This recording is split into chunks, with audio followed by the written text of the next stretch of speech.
Hello everyone and welcome to the channel. आज से हम शुरू करने वाले हैं इंडियन कॉन्ट्रैक्ट एक्ट 1872, जो कि फोर्स में आया था 1 सितंबर 1872 को, यानी कि ब्रिटिश रूल के समय में।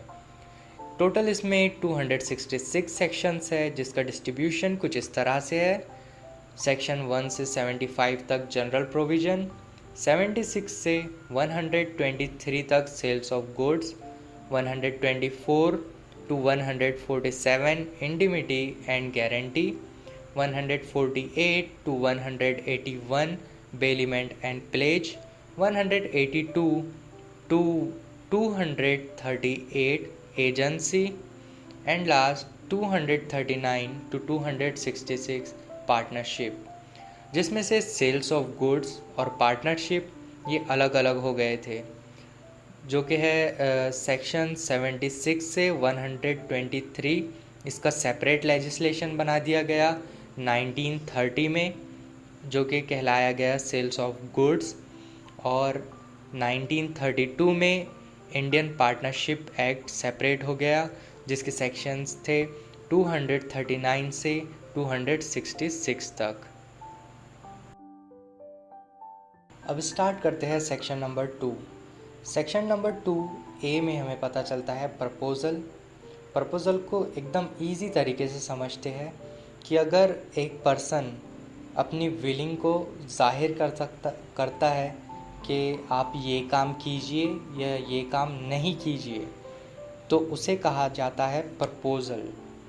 When one person signifies to another his willingness to do or to abstain from doing anything with a view to obtain the assent of that other to such act or abstains is said to make a proposal। उसके बाद है section number 2B में promise. देखिए, जब एक person ने proposal दे दिया और सामने वाले ने उसे एक्सेप्ट कर लिया, तो वो बन जाता है promise. When a person to whom the proposal is made signifies his assent thereto, the proposal is said to be accepted। A proposal when accepted becomes a promise। और ये कहाँ पे डिफ़ाइन किया गया है? ये डिफ़ाइन किया गया है सेक्शन नंबर 2B में। जो पर्सन प्रपोज़ल देता है उसे प्रॉमिसर कहा जाता है। ये याद रखने वाली बात है कि जो पर्सन प्रपोज़ल देता है वो प्रॉमिसर कहा जाता है, और जो उसे एक्सेप्ट करता है वो प्रॉमिसी। और यही है हमारा section number 2C। The person making the proposal is the promiser and the person accepting the proposal is called promisee. Section number 2D में हमें पता चलता है कंसिडरेशन के बारे में।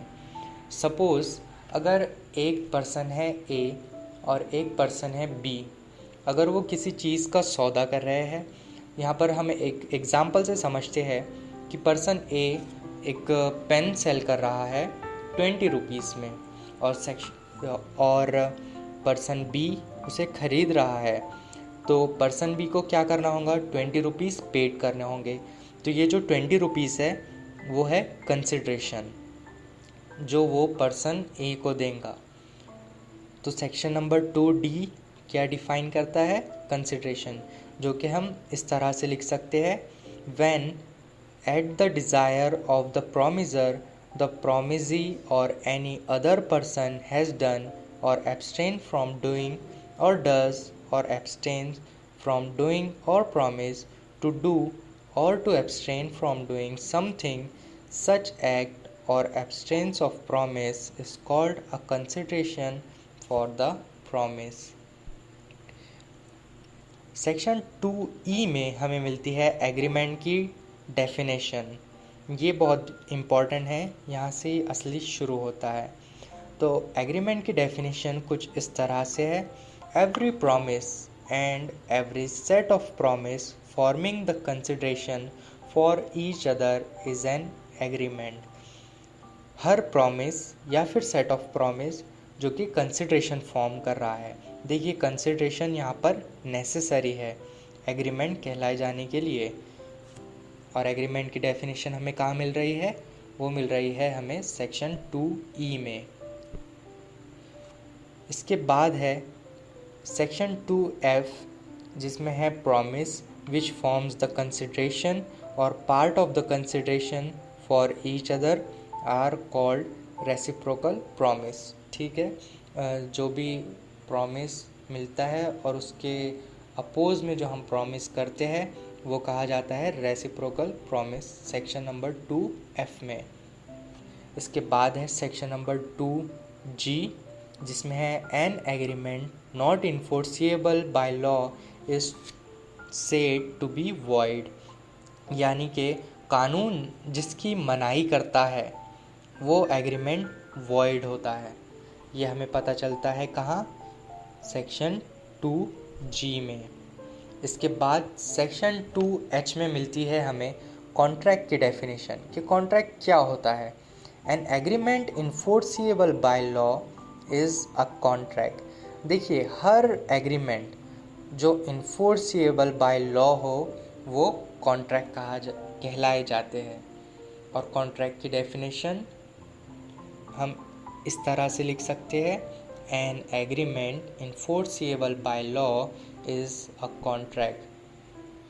सेक्शन 2I में हमें मिलता है an agreement which is enforceable by law at the option of one और more of the parties thereto but not at the option of the other or others is voidable contract।